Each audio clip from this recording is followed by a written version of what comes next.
Thanks to those joining me live and to those that will be joining all of us here on Archive. I am D Style Boxing. I'm being joined by Chief Funky, Midnight Boxing, 97 Rough, okay, Amilcar, and Joe Habib from Ringside Reporter.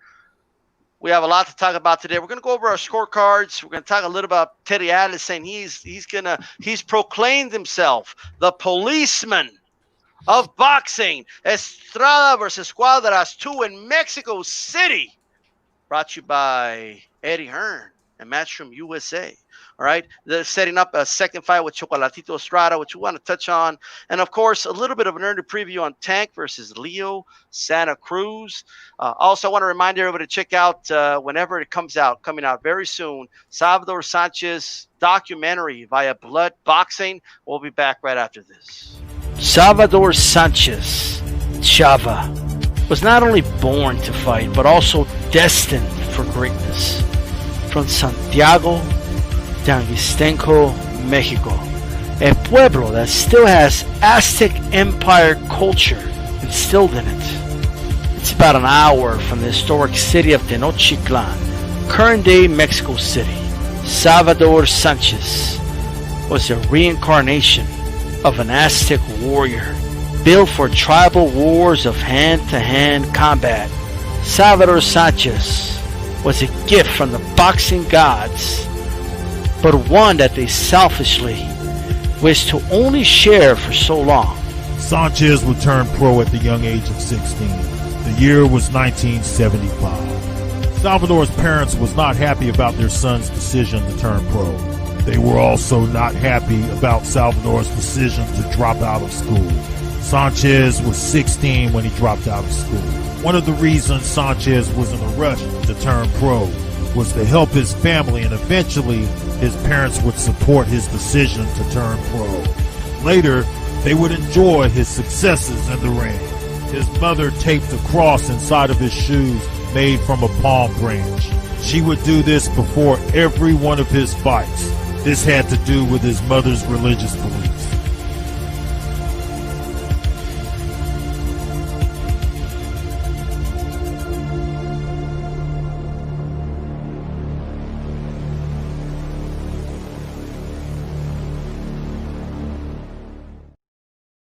Reminds me of an old, we have commercials here. You know what I mean? That documentary. First of all, I got to give a shout out to Blood, man. He's doing a hell of a job with that. He's gotten a lot better with his documentaries. I'm really looking forward to this documentary. Hey, I was kind of disappointed though with your voiceover there, man, because I was like anticipating the grito and all that, but you didn't even do that, bro. The fuck,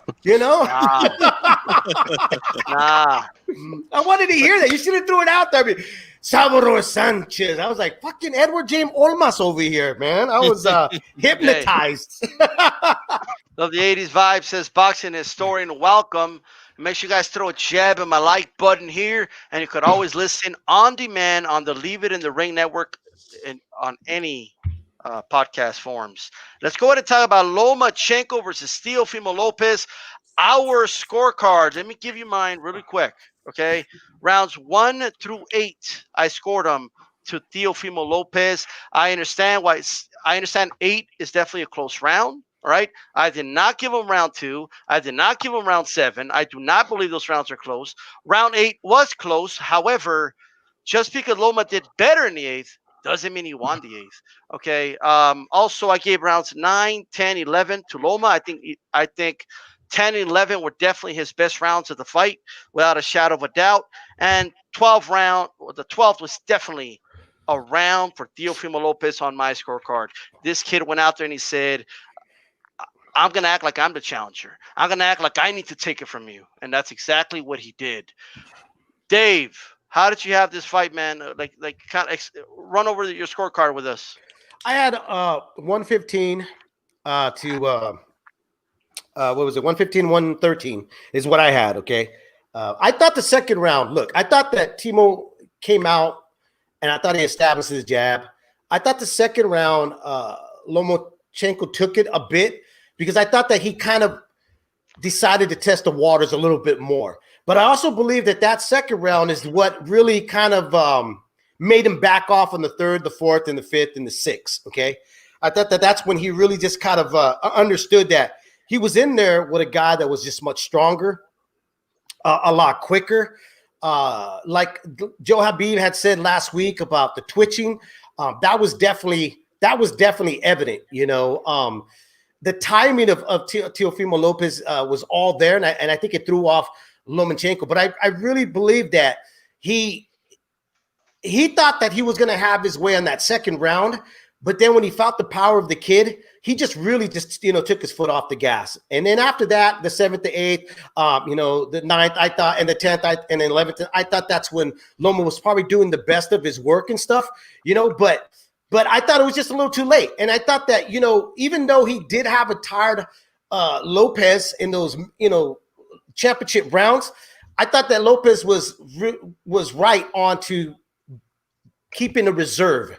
And that 12th round, it was a huge statement because that was the last round that I think stayed in everybody's mind and who was winning that fight. Wasn't it?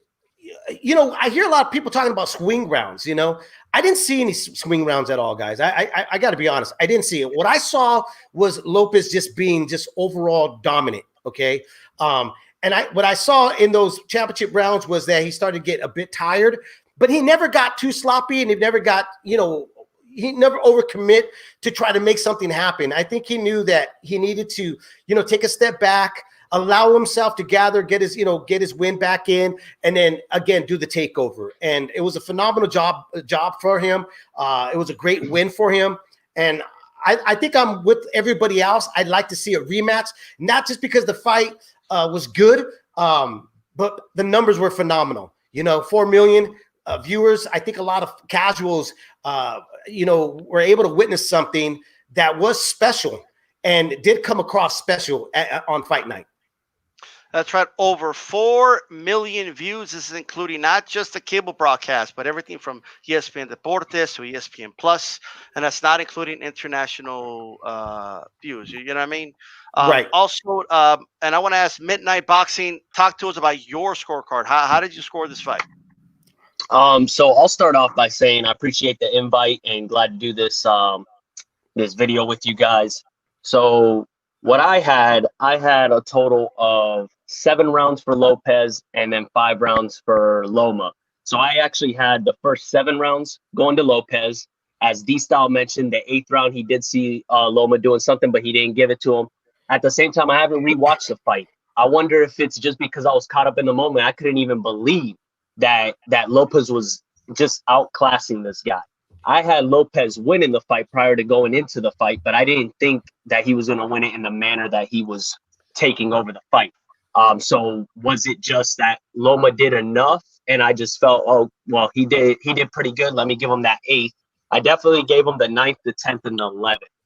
And then the 12th, I mean, that one it just goes without saying, Lopez, that he went all out on that round. So I had a 7 rounds to 5. Same thing as Dave said, I don't really see many swing rounds. The rounds that were won by each individual fighter were pretty clear. Right. With the commentators, as I mentioned before on the post-fight commentary, we had Andre Ward, and commentary just wasn't up to stand that type of fight should have had.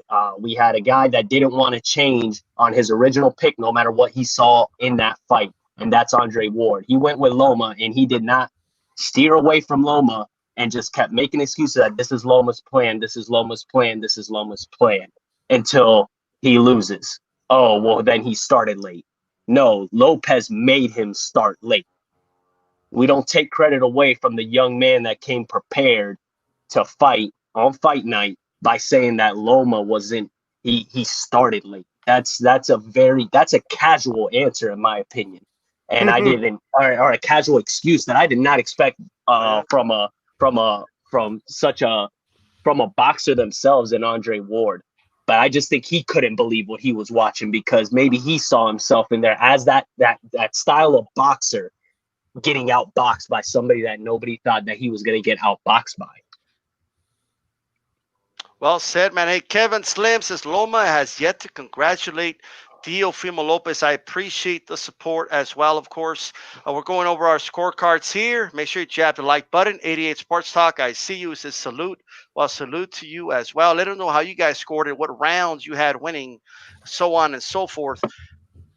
Beeb, how did you score this fight?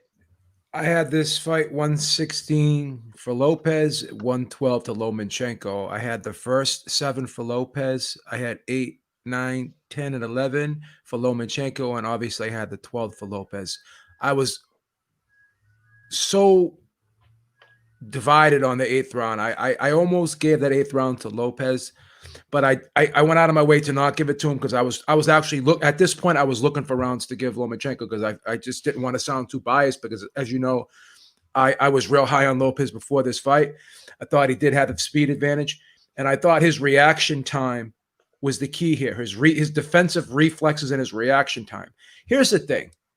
This is can I swear tonight a little bit? I don't want to take your AdSense off. All right. So what's fucking driving me bananas is this was a horrible strategy for Lomachenko. Oh, he should have started earlier. Why did he give away the first 7 rounds? Like he woke up in the morning and said to himself, "Hey, you know what, guys? Why don't I just give away the first 7 rounds? Here's another one. Why don't I just throw 300 punches tonight?" Like no one wakes up and has the mentality that I'm going to give away rounds. If you watch the first 7 rounds and you watch even the whole fight, if you see Lomachenko, he's sitting there kind of pawing his right hand out there, not even fully extending it. It's in a parrying motion. You know what that means? He's having a hard time gauging Lopez's jab. So if you're reaching out, like parrying when nothing's coming at you, that means you can't get the timing down. So obviously the speed was a factor. Okay, he's sitting there, and then every time Lopez throws that right hand to the body, he's lurching forward and he's tightening up and he's jumping back like that. That means he's concerned about the body shots. And again, I'm not going to sit here and say anyone's scared, anyone's afraid, but fighters know what they have in front of them. They know when they're in danger. They know when they're in uncomfortable situations. And he knew he was in there with the guy that he just couldn't figure out. The reach, the speed. So when you got like I told you, he was going to move side to side, then he stops and shoots straight in. But every time he moved side to side, Lopez was there before he couldn't create his punching angles because Lopez's reaction time, the adaptive reactive ability, he was there before he was to the spot before Lomachenko got to that spot. And that's why he couldn't create punching angles for himself. Just simple and plain. And then everyone's like, oh, well, what if he did what he did in 8, 9, 10, and 11? What if he did that earlier? Well, then my reply to that is, well, what if Lopez did what he did in the 12th in rounds 1 through 7? Then this guy could possibly leave in a stretcher. So I'm just being honest here, and I'm not trying to make excuses, but I do believe that those headbutts that Lomachenko landed on Lopez, I think they had an effect on him. I think they dazed him a little bit, and that could have contributed to him slowing down a little bit. But it is what it is. It's a fight. It's a fight. And also, too, in that 10th round, I thought that was a clear body shot. Clear, clean body shot. He doubled over. What happens if the ref doesn't step in and let that continue? Also, when he got cut in the 12th, 10 seconds left, he had momentum. Yeah. What if the ref doesn't stop that exchange? I'm not saying he would have stopped Lomachenko, but he may have gotten a knockdown. Possible, right? So I don't mind seeing a rematch. And I'm not a scorecard shamer. But the whole narrative now with ESPN, with Teddy Atlas. See, Teddy Atlas, we'll talk about him later. But Absolutely. The whole narrative is they're going out of their way to try to make this fight closer than it was, to try to validate why they picked Lomachenko. Yeah. That's what they're trying to do. He didn't lose. I picked Manny Pacquiao over Jeff Horn. But when that fight was announced, I laughed my ass off. I thought the fight was a fucking joke. But I scored the fight 114 to 114 because I just didn't think Pacquiao had a good performance. Right. I scored the fight even. And I picked Pacquiao, and I said, who the fuck is Jeff Horn before the fight? With all due respect to Jeff Horn, you know, he's a fighter. I respect him. But I was like, who is this guy? You know what I mean? No one really knew anything about him up until that point. So, but when I watched that fight, he manhandled Manny Pacquiao. And I had the fight a draw. So just because I picked Manny Pacquiao, am I going to sit there and oh, this was a robbery. This was a robbery. Well, how'd you score it? Well, I had it 115 to 130, 115 to 113 to Manny Pacquiao. So and it's a robbery that the other guy won 115 to 113. You know, like so all the people that had Manny Pacquiao winning, what was your scorecard? Oh, I had it 115 to 113. You know, so it's like I had to sit there and listen to Teddy Atlas go on a tirade of that fight. And it just wasn't a good performance for Pacquiao. It wasn't. I wouldn't have been mad if he got the decision 115 to 113, but I had it a draw. I don't think it was out of the realm of possibility that Jeff Horn won that fight 115 to 113. If you disagree, that's fine. See, I'm not a scorecard chamber, but you know what? If you're going to sit there and everyone's saying all three scorecards in this fight were bad, no, one was bad. The other two were plausible. They weren't bad. So these other people are saying the only two scorecards that are plausible is 115, 113 either way, or 114, 114 a draw. One scorecard 16, was a 12. good scorecard. Yeah. So, I don't even think 117 that's how I and scored 111 it. was a bad scorecard because if I give that eighth round to Lopez, I got 117, 111 too, and I almost did it. Go ahead. I don't want to hold up all the time. yeah. So shout out to Nando Llamas, Outlaw, No Pa Boxianos for joining us here. Again, let us know how you guys scored it, and if you can, give us the rounds that you scored for each guy. Milcar, I'm saving you for last. You know what I mean? Like you know, I have a lot to hear. There's a lot I want to say to Milcar. We're going to get to in a little bit, but first, Chief Funky, tell us how you scored this fight. Let me tell you guys something, man. All right. I had to fight 9 rounds to 3. 9 rounds to 3 for Teofimo Lopez. Rounds 1 through 8, I gave to Lopez. Now, 8 to me was the only swing round in this fight. According to the punch stats, both guys landed the same amount of punches in that round. That was a good round, but I gave the round to Lopez. I felt like he won that round. Rounds 9 through 12, 9, 10, 11, I gave to Lomachenko. And then another dominant round in the 12th round for Teofimo Lopez. Had Lomachenko pretty hurt in that round. But I gotta say something, man. I don't see how anybody could score that second round for Lomachenko. The guy landed 5 punches, if that. And I mean, he went 2 straight minutes without. I mean, I don't even think he threw a punch for 2 minutes in that round. He didn't. He did nothing in the first 2 minutes of that round. So I mean, I don't understand how anybody could give him that round. Round 7 to me was not a close round. I thought that was a clear round for the second round or the 7th round. Which one are you talking about? Because I scored the second round for Loma. I just saw Loma did a better job towards the end. I don't see that, man. I don't see that. I completely disagree with that. But that's your card. But I can't see giving him the second round. Yeah, I had a hard time seeing it too. I just want to know, like, I mean, things that I'm hearing, man. It's ridiculous. Like, well, Lomachenko was giving away those rounds on purpose. He wanted to wear the kid down. Well, if that's the case, then someone explain to me how the kid's punches went up from round 8 on. He was throwing like double the amount of punches. He threw 100 punches, or I should say 98. I'm rounding, but he threw 98 punches in round 12. So the kid was not being broken down. He wasn't being worn down like some of these guys are trying to say. That's ridiculous. Bead, you're absolutely right. In that 10th round, that straight right hand to the body landed right on the letters of the trunks. That was not in the balls or anything like that. Lomachenko was clearly hurt. The referee stepped in when he shouldn't have stepped in. And who knows? He might have took a knee. He was hurt to the body. If Lopez jumped right on him right there, he might have just took a knee before the round ended. Who knows? But either way, it doesn't matter. The guy won. Lomo, to me, was the one that landed the low blow. Lomachenko. I mean, that was low when he landed on Lopez. Yeah, and so he landed those headbutts too. Yeah, those headbutts too, and that low blow had. I would have to agree with Joe Habib. It had a lot to do with him slowing down. Yeah. Yeah, I just I don't. Here's the thing, man. Not that I don't want to see a rematch. If they come out and say, yeah, you know what, we're gonna give Loma another shot. I don't care. He wants to get beat up again. Let's do it again. You know. But to be consistent with what I do when it comes to boxing, if a fight is not close, there's no need for a rematch. I already know who the better man is. That's all I'm going to say right there. You know what I'm saying? I know he's better. I know he beat him clearly. The fight wasn't like one of these fights where we could have went back and forth. No way, man. There's a clear winner here, and there's I no don't agree rematch with that, for me, bro. man.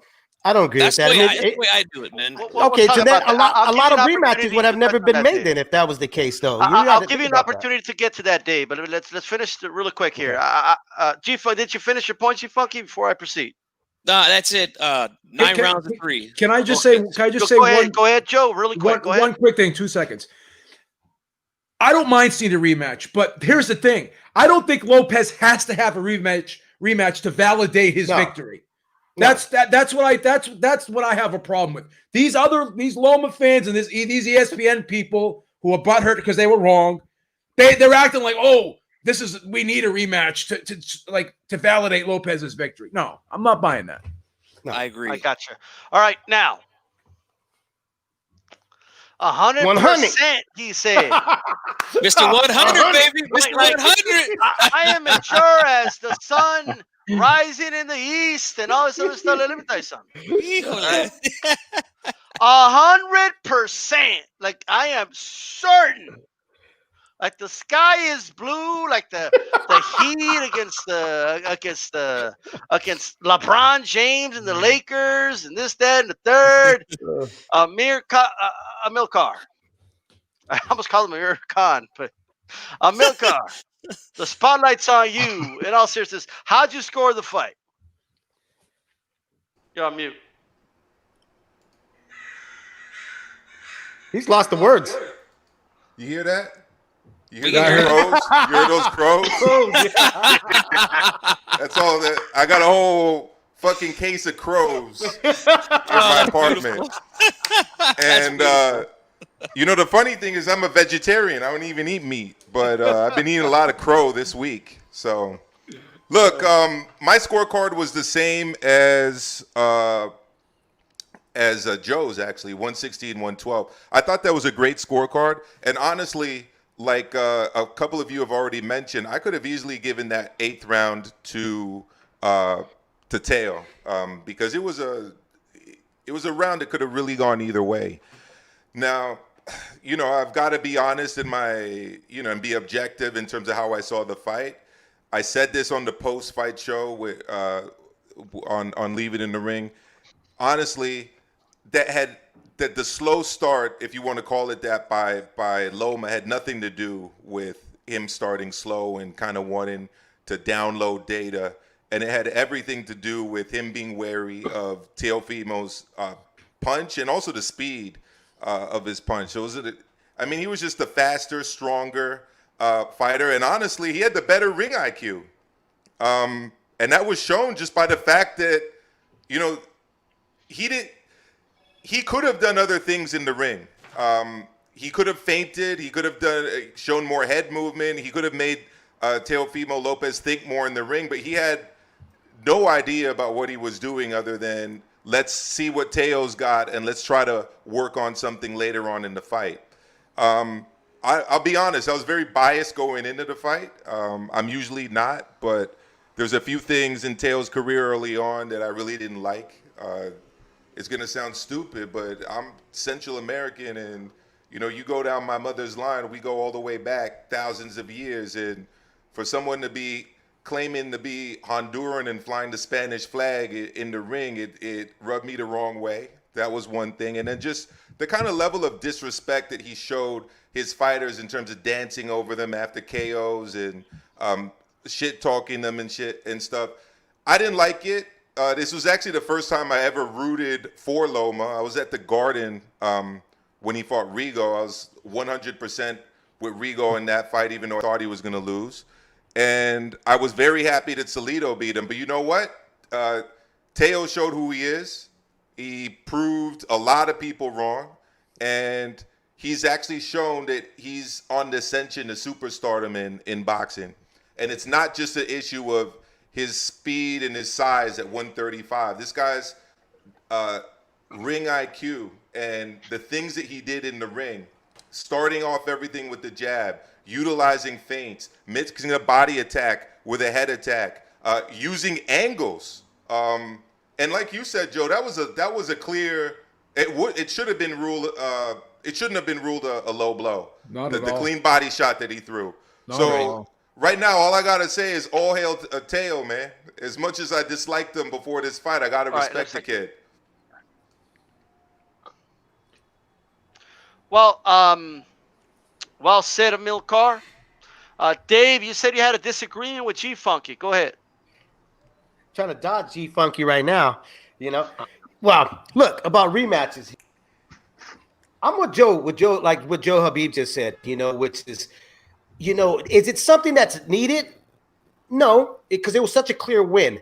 But as we've saw in the past, like when Roberto Duran beat Leonard, that was a clear win. You imagine if he just said, "No, I don't want to do it," and everybody agreed with it. Yeah, we don't want to watch it because Leonard got his ass kicked. We wouldn't have never got the No Mas rematch. Okay, so I think that things can always go back to the drawing board. These are professionals at a very high level. They can go back to the drawing board and see what they did wrong. Okay, now that Lomachenko got a taste of what Lopez had, he can make adjustments. Or here's another thing: Lopez can actually go out there and knock him out. Now he knows what he's up against as well. You know, the confidence that he already had going in, and what his dad said. Hey, Lomachenko can't fight backwards. They proved that they proved being right about that. Okay, Lomachenko and his dad can go back, and they can rediscuss things. And there could be another thing where Lomachenko decides to bring in another trainer to co-train him because they kind of lack something that night. There's a lot of scenarios there, and I think that's why it would be such a great rematch. But also, too, you know, with the numbers alone, that stands for a rematch. Why? Because a lot of casuals, you know, were interested in this fight. When I went to work Monday morning, you know, and I work in all these different spots, everybody there that are not boxing fans asked me immediately because they knew that I'm the boxing guy. They're like, "Bro, did you watch that great fight?" And I was like, yeah, of course I watched that fight. Oh, man, do you think they're going to do it again? So they already sparked up the interest because of the fact it was on ESPN. So I think anytime you see a rematch, it's either good for the fight or we end up seeing what was left on the table. You know, can Lomas just eliminate him? Go ahead. I don't think Loma even wants a rematch. I don't think he wants to take another L. He knows what happened in the ring more than any of us do. I think he's a Arum, fighter. I think Aram's gonna show these guys the numbers. He's gonna give them some potential purses, and he's gonna convince them both to take the rematch. Because he convinced them both to fight off of pay-per-view. Because he sold them on the fact that, hey, you know what, this is gonna be in front of a larger audience than it would be on pay-per-view. This is a win-win for both you guys. I think Aram is gonna talk them into a rematch. I think ESPN is gonna also ask Aram to talk them into a rematch. Guys, come on. Great numbers. Let's do it again with the gate open this time, guys. Like I got to tell you guys right now, I wouldn't complain about the rematch. If he wants his ass beat again, let's do it again. But That's what I I'm just saying. don't think Yeah. I just don't think it's necessary. I think it's really, really clear who won. Not one person on planet Earth with a straight face can make an argument for Lomachenko winning 7 rounds. It's impossible. The people giving him 6 rounds, to me, are being ridiculous, in my opinion. Right? I got to say it like this, man. And I've always said this when it comes to competition. Anything that I don't care what it is, boxing, whatever sport, if it's not close, there's really no need to see it again. There's really no need to run it back. Like I always use the basketball thing, man. If we were all at the park, all 3 of us were playing all 6 of us were playing 1-on-1, and you know, me and D-Style are playing, and he beats me, you know, 21-3 or something like that. I can't be like, no, hold on, guys. I'll be like, hold on, guys. Let me run it back with him real quick. You know, before anybody, you can be like, man, just sit your ass down, man. He destroyed you. Sit down, man. Let somebody. It's kind of the same reason I don't want to see Wilder Fury 3. That's the way I look at it. Like, sit your ass down. Yeah. If the game wasn't close, let somebody else come in. All right, that's the way I look at it. But if he wants to get his ass kicked again, that's fine. At the end of the day, regardless of what any of us feel, ESPN may very well want the rematch due to the numbers that it did and stuff like that. So we will see. I want to transition here. Okay. Let Midnight wanted to say something real quick. Yeah. Go ahead, Midnight. Go Yeah, ahead. I just had one thing on it. So for me, the only reason I would be interested in a rematch, because I had Lopez as the clear winner as well, but the only reason I would want a rematch is on the fact that I'm always a firm believer that after a champion, a strong champion loses, it's how do they come back, right? Mhm. That's what truly defines a champion. Me personally, I could really care less if you've never lost before. I could really care less. Some of my favorite, actually, all of my favorite fighters have losses on their resumes. Plain and simple. Roberto Duran being my favorite of all time has losses in his resume, but it's about how you bounce back.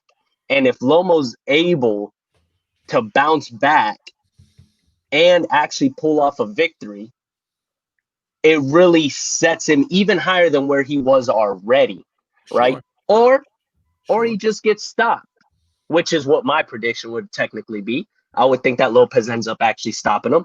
But I'm always a firm believer on, hey, that's the champ. He was killing it out there. You never know how he bounces back. So I'd be interested, but I wouldn't be against Loma actually fighting somebody else and then going back to Lopez. Right. Yeah. Definitely. So, Hey, by the way, guys, I got 30 people on chat. My damn like button. Okay, it's free. Hit I that swear like to God. button.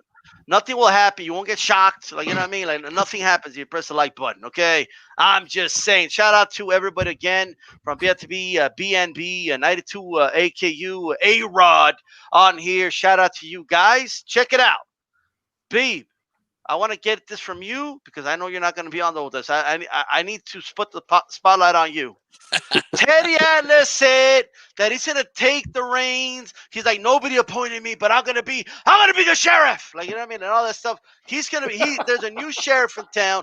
Teddy Atlas is here to clean up the sport. Teddy Atlas is here to be the policeman. Okay. And just, to do his usual shit, just talk shit about the sport. The sport's corrupt. We got to fix the judging, all that good stuff. Tell me, what are your thoughts of Teddy Atlas, B? He's a fucking joke, man.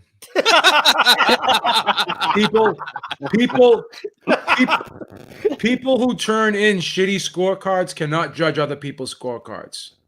Listen, I've had questionable score. I scored Bradley Pacquiao 1 for Bradley. I had it 115 and 113. I had people throwing tomatoes at me. I mean, everyone thought I was nuts, but that's what I scored it. But if you're gonna sit there and say that 116 and 112 and 117 and 111 are bad scorecards, all right, you could say 119 and 109 is a bad scorecard. But if you're gonna sit there, you're gonna make a statement like Lomachenko deserved better scorecards than that. Well, Teofimo Lopez deserved a better scorecard than 114 and 114. All that beautiful work that he did in the first 8 rounds and then coming back in the 12th, you're going to fucking shit on that. You're going to take a dump on that. You're going to take a dump on that and focus on what Lomachenko deserves. What the fuck? What about what Teofimo Lopez deserves? I would have been. I'm more aggravated, and I don't care how stupid this sounds because I'm not afraid of sounding stupid. That's kind of my MO on here. So, in my opinion, 109 to me is bothers me less than 114 does. And I'm more irritated by a 114 and 114 scorecard than I am 119 and 109. Why, B? Because the right man would not have won if that fight was scored 114 and 114. Yeah, that makes a lot of sense. The right man won the fight. And you know what? I am not a Lomachenko hater. I'm not, because I thought he fought bravely in the 8th, 9th, 10th, and 11th round. Lomachenko did all he could do. He was just in there with the wrong style, the wrong guy. It was just the wrong guy. It doesn't erase how great of a fighter he is. Doesn't erase what he did in the past. Doesn't erase. I'm going to say something stupid again. I would vote him in the Hall of Fame tomorrow because of what he's accomplished in such a short period of time. He unified titles. He did a lot of good things in a short period of time. Does Teddy Atlas go into the Hall of Fame? Teddy Atlas will go in the Hall of Fame for idiots. Now, I said this on the post show, but during the whole fight, there was a woman kind of yelling constantly in the background. I thought it was Teo's wife, but it turned out it was actually Julie Letterman. So, Wow. having said that, though, as bad as Julie Letterman's card was, I have to agree with Joe that a draw in that fight would have been an absolute travesty. Because Teddy Atlas is still on Twitter bitching about the scorecard. Okay. And he's making, you know why Teddy Atlas wants to be it's just like those idiots that want to be the PED police. Everyone wants to give themselves a job. It's like when you got a guy who retires, right? And then you bring him back for 2 days a week because you just want to keep him relevant. These guys want to make themselves relevant. They want to be And that's why he scored it like that, though, Joe. Because exactly. He wanted to have the limelight to himself. He figured if I'm going to be, you know what, the only way I can stay relevant is be controversial, and it's going to actually make a lot of people's blood boil. 100%. He does it all the time. And he hasn't been getting anywhere with the whole national commission thing, so he's got to move to something else, and now it's bad scorecards. So just like everyone else jumped, and shout out to Gabe Montoya, because he was the guy that started it. I don't care if you love him or hate him. He was the guy that did the research with the PEDs. Then everyone fucking jumped on it, and now everyone wants to be the PED police. Teddy Atlas wants to be the scorecard police because it gives him a sense of relevance. He's been deemed irrelevant because he got fired for turning in a shitty scorecard again in the Jeff Horn Manny Pacquiao fight. Tried to call that fight a robbery, and people really didn't. Not everyone thought it was a robbery. Even in that fight. Exactly. He turns in the worst scorecards, and then 5 WBO judges watched that same fight, and they scored it 7-5 for Jeff Horn. So what makes him so much smarter than everyone else? Why? Because he yells loud? I yell loud. That doesn't add inches to my dick because I yell loud. Doesn't matter. You're absolutely tonight, right. Joe. In my tonight. Hey, I want to know what Midnight Boxing thinks, man. Sorry. What are your thoughts on Teddy Atlas being the police? He said he's going to anoint himself. It's funny how he said, I know nobody's asking me to do this, but I'm going to be the police, be the right of the wrong of boxing. What do you think? Are we in good hands? So first, I'll go salute to Teddy Atlas. This man. So he knows that nobody has anointed him as the policeman of boxing because nobody wants you to be. Nobody wants you near us over here. You're over there with the MMA. You're over there with UFC. Hey, man, have fun with it. Hell, I watch it. I love it too. I love both. I love boxing more. But I am not going to sit here. And the thing that makes me mad about Teddy Atlas is when it comes to the casuals or even some of the hardcores that maybe aren't into it so much in depth like some of us are, they'll definitely watch all the fights and stuff like that. But Teddy Atlas, for a lot of the casuals, he is the face. He is the face of boxing, if you guys want to believe it or not. Like, right. No, I agree. Whenever you turn on, if he's on ESPN at decent hours, that's because they believe he is the face of boxing. So whenever you have a guy like this that is even mentioning this thing being a draw, just like the comment said, I can't remember who it was who wrote it. Okay, BFTB boxing, but even talking about a draw is making me mad. It's a facts. It's the facts. It's frustrating that this guy, believe it or not, has so much pull. He really does. He has so much pull, just like a Stephen A. Smith does. He has so much pull because controversy creates cash. And he's starting to pull from Stephen A. That's what Stephen A. does. Even though all he does is just talk out his ass. Oops, bad word. Sorry. Midnight Boxing is making me mad right now. Can I? Okay, go ahead, Midnight Boxing. I'm sorry. Go ahead, Pete. I want to say one thing. This is the hypocrisy of Teddy Atlas. He's such a friggin' virtue signaler. He's a virtue fucking signaler because, I'm doing this for the betterment of the sport. Really? What you're doing by trying to make this about the scorecards is you're taking a great event. 4 million people watch this fucking thing, right? You got a young kid who emerged as a new star in the sport of boxing. The passing of the torch just took place before our very eyes. I told you the takeover was coming. You didn't believe me. That's beside the point. And this kid and this guy wants to sit here and focus on the scorecards and take away from all of the beautiful things that happened on Saturday night just so he can bring attention to himself. Fuck you, Teddy Atlas. That sounded like Teddy right there. That sounded like Teddy. That's a great point. That's a great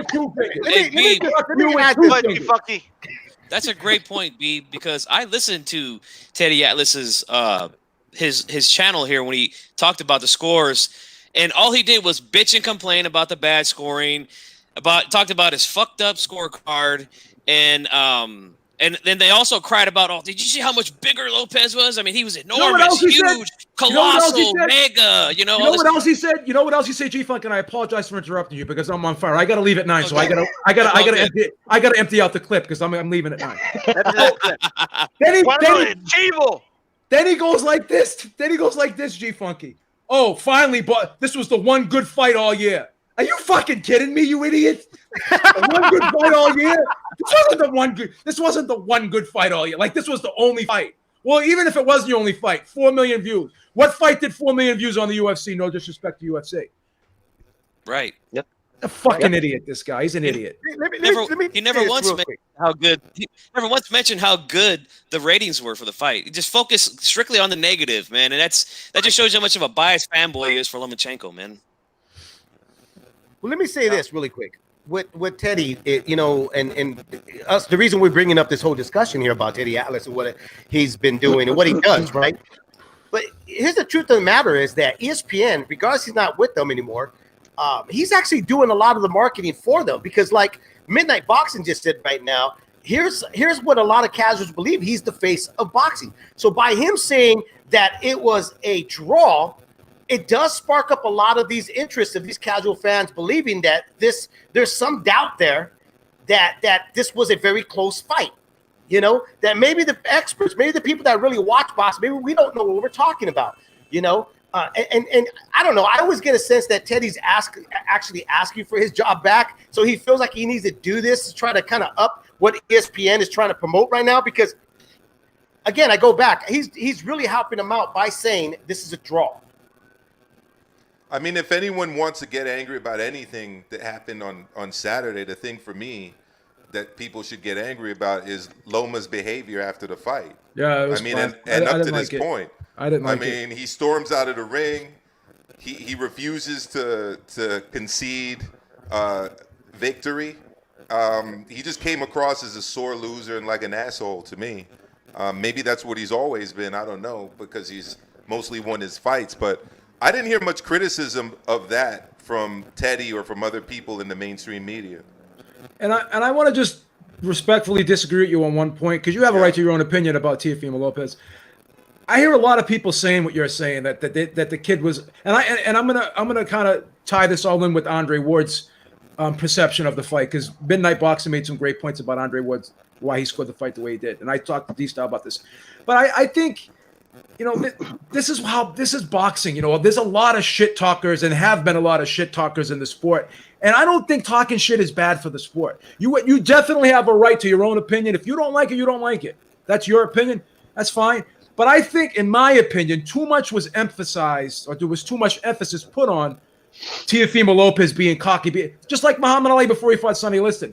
I just think all of that behavior, I don't even really think it was that far over the top, but I think it added to the event, and I think he did it, and he even apologized to Lomachenko after the fight. I basically think he did it to hype up the fight. As Dave said in the prior show, he did it to get the fight, him and his father. And I think that was all part of the promotion. And I didn't really think he crossed the line in anything he said. He called him a diva. He didn't insult his family. He didn't, make fun of his wife, or whatever. He didn't go really overboard. He didn't call him any names. He called him a diva. Basically said he was a prima donna. And I think Andre Ward, why he went out of his way to give Lomachenko rounds is even before the fight, during the buildup. Oh, look, he's sitting there saying oh, this kid Lopez is talking a lot of smack. He better bring it Saturday night. He better back it up. He better back it up. It was almost as if he was offended that a guy like Lopez was talking to an accomplished guy like Lomachenko the way he was. It's like he's like basically, not in so many words, saying put some respect on the old dog's name. You know what I mean? And I think that kind of set Andre Ward off and left a bad taste in Andre Ward's mouth with all the talk that Lopez was doing, because, you know, in his eyes, he probably thought that Lopez did not accomplish enough to talk that shit that he was talking. But again, you never know until you actually do it. Look, these guys go in there and they punch each other as hard as they can in the face, okay, and body, right? If somebody called me a mean name, is that disrespectful? Yes. If they came at me and they punched me in the face, that would be more disrespectful, okay? It's not a big deal to me when guys are talking trash, when they're quote-unquote disrespectful, as long as you don't cross a line. Like, of course, if you do what Conor McGregor did, talking about Khabib's dad and religion, the throwing a fucking shit at a bus, that's crossing the line. He didn't do any of that. Did any of that. He didn't do any of that. Not even close. It's the same thing like the refs that make a big deal and guys don't want to touch gloves. Like, they're about to fucking throw down. Like, it's not like, what do you mean? Oh, it's disrespectful. We've got to touch gloves before the fight. You know what I mean? Like, no, if a fighter doesn't want to touch gloves, if a fighter doesn't want to quote unquote show respect, then they don't have to. You know what I mean? Like, it's just, I think everyone needs to be themselves. The way I see it. What about after the fight? After you knock someone out, you guys are okay with people doing dances on top of them while they're unconscious and Ali did it. Like Ali did it. Ali stood over friggin' Sonny Liston with his fucking balls hanging over his face. It's like this, man. Like, Prince Nassim Hamed did it. Prince Nassim Hamed jumped on did the it. second rope and it went like this. Was he being disrespectful to Pacquiao after he knocked him out? It's his way of celebrating. And here's another thing. Teofimo Lopez, even in doing those things, he still went back. He still went to check on the guy to make sure he was okay afterwards. You want to know about disrespect?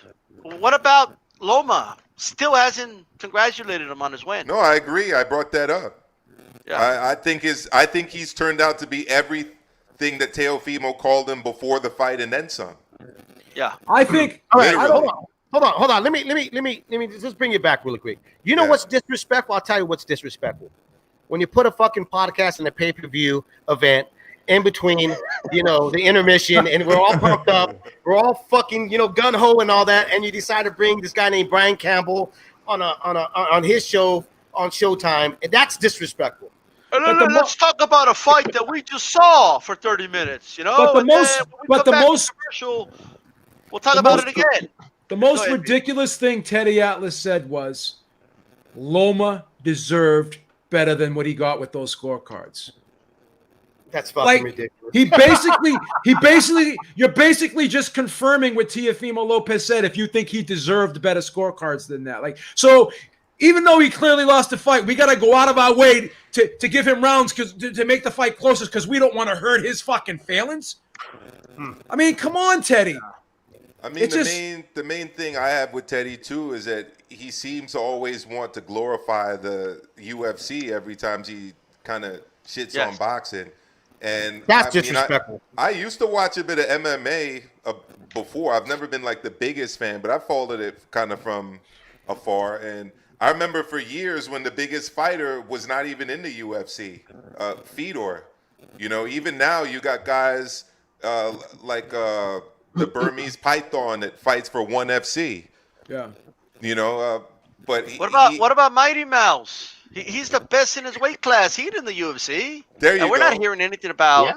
Yeah. He's top 2, right? Top 3. Yeah. So he acts as if they've got the UFC seems to have the perfect formula for that should be kind of copied over and brought to boxing, but wait a minute, there is really a guy by the name of Mighty Mouse? I thought you guys were talking. I thought it was a joke. No, it's a nickname. Oh, come on, bro. We got a dude called Canelo, okay? Like, it's not like, just saying. I'm just saying. I thought it was talking about Mighty Mouse, like, remember when we got another dude named Pollo. So that got knocked out a couple By the way, weeks shout ago. out to Nando Llamas, Mexico native. Still seems to be a good guy. His ego and cockiness help him be a better fighter. And let me tell you something, man. Maybe he does all that to motivate himself to the point where I can't lose. You know what I mean? I gotta win agree. the I think fight. I think that's the case. I think it's his father's strategy as well. I tell you what's disrespectful too. You know, G-Funk doing that show yesterday with his swimming pool in the background to remind us on how poor we are. Fucking guy. Yeah, Still for heard sure. about that.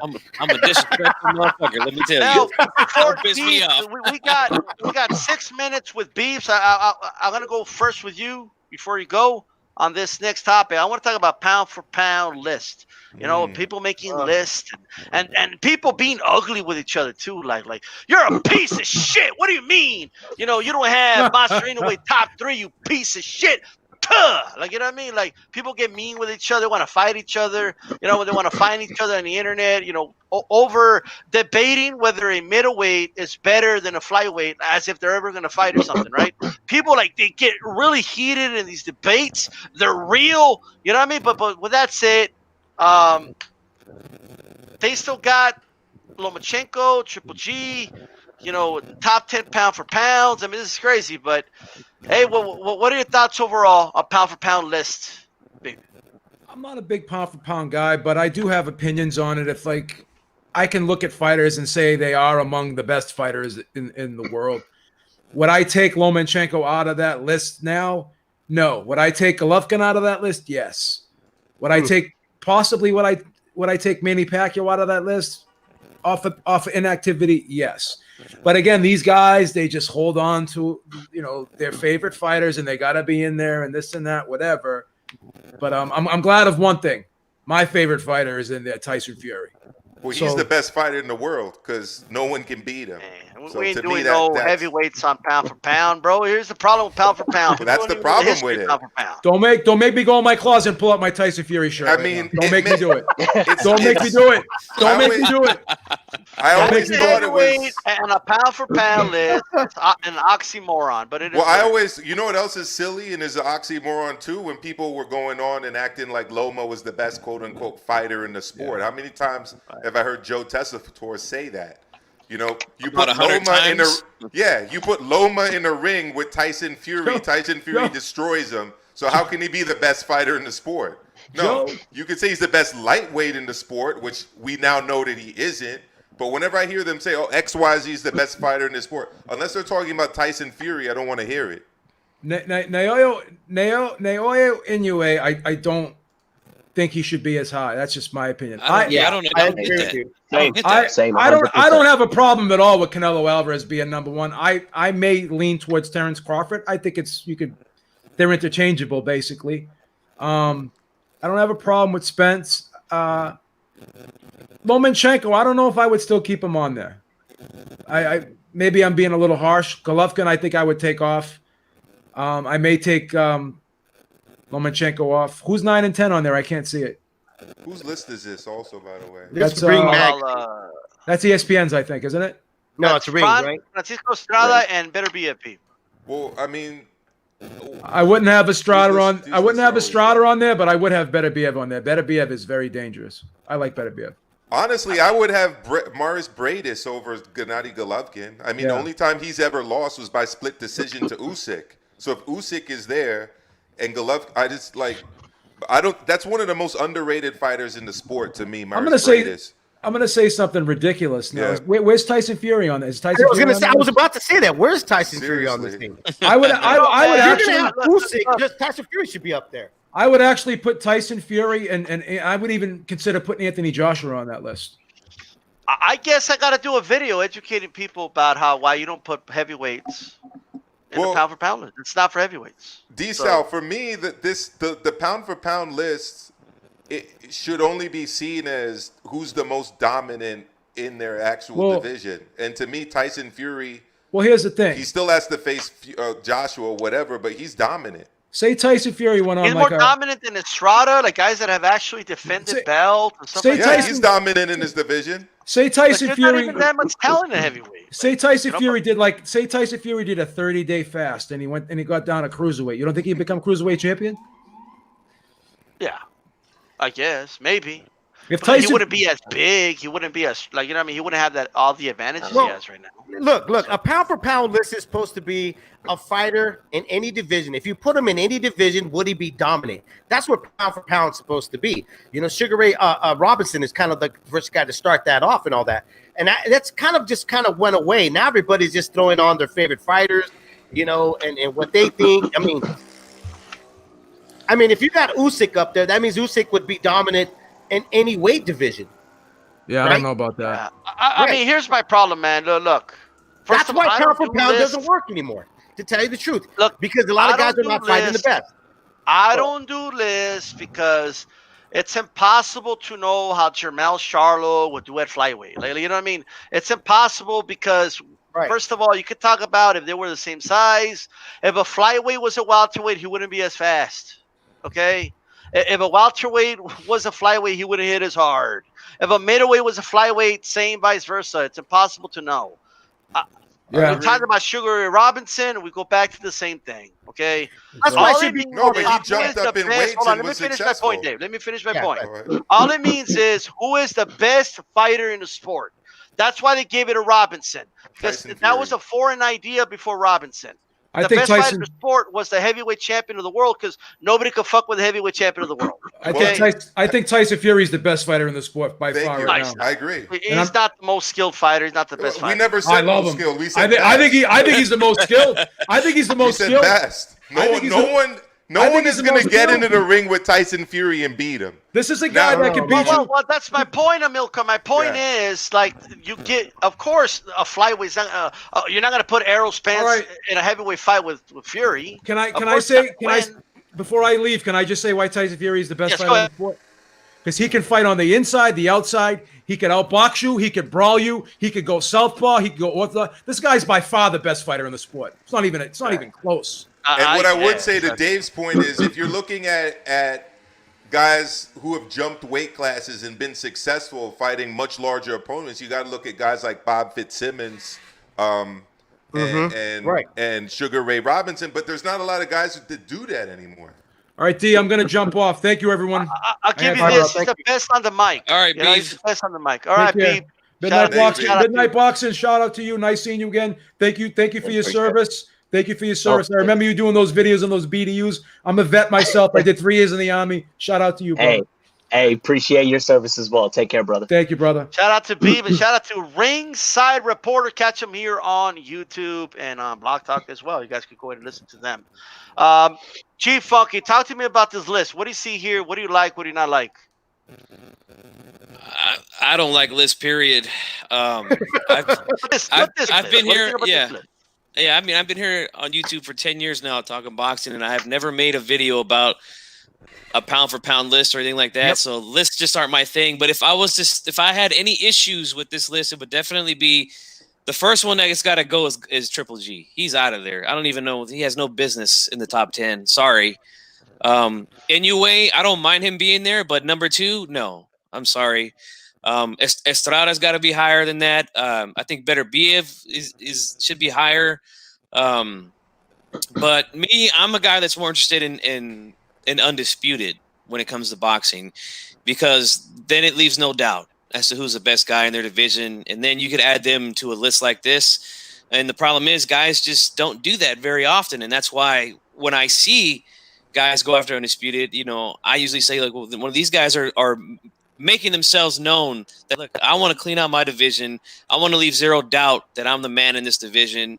And that's what I put up there as some of the best guys in the sport. But other than that, I think the list is okay. I mean, maybe you could take Lomachenko off, since he lost, but I don't know. I mean, he was pretty high up there to begin with. I mean, well, I should say before Saturday night after he lost to Lopez. So Right. I don't know. I mean, Triple G definitely off. Inouye's got to be down a little bit more, and even maybe Lomachenko, if he's going to be in the top 10, he'll be number 10 or just outside of it at this point for me. I hear you. And Midnight Boxing. Well, this is the ring, by the way. What do you think of this list? Who would you leave? Who would you take off? So I stopped doing pound. Because I used to do lick in 2008, or 7. It was a long time ago. I stopped caring about the whole pound for pound thing. I just wanted best fighters. I have my own opinion on who I think is the best. But if I'm going off of this list, I don't believe that. I don't want to butcher the name, but Inoue number 2. I don't think he should be up that high at all. And then Teofimo Lopez, he beats Lomachenko. I know Lomachenko was up high, but in my opinion, he beat him pretty dominantly. Well, why is he right behind him? That doesn't make any sense to me. But at the same time, and then Triple G, I am a huge Triple G fan. He shouldn't be on that list. Just keeping it real. Just keeping it real. So I stopped doing lists a long time ago. So I honestly, this is my first time seeing this list brought up. I've always heard, oh, Lomachenko number 1 or Crawford number 1 or Canelo number 1. And I never really fight it. I just say, if they mention Crawford, I'm like, oh, yeah, Loma's good too, or Alvarez is good too. So, yeah, I mean, to me, it is what it is. Okay. And Dave, I know you wanted to specifically talk about this. So what are your thoughts on this list? You know, like everybody's made some great fair points and stuff. You know, I got to agree with everybody on the panel about this whole thing, and even got you guys in the chat room. I mean, I like Inoue, the monster, but has he done enough? I mean, he struggled with Nonito Dornier, who a lot of us kind of wrote off. You know, Nonito seemed to keep getting like lucky in that World Series, right? And he struggled with them. You know, so should he be up that high? No. Canelo. Okay, I mean, you want to have him as number 1, but at the same time, you still got to question the Gennady Golovkin wins. You know, I mean, that's something right now that a lot of fight fans are still arguing about, you know. The whole Kovala thing, right?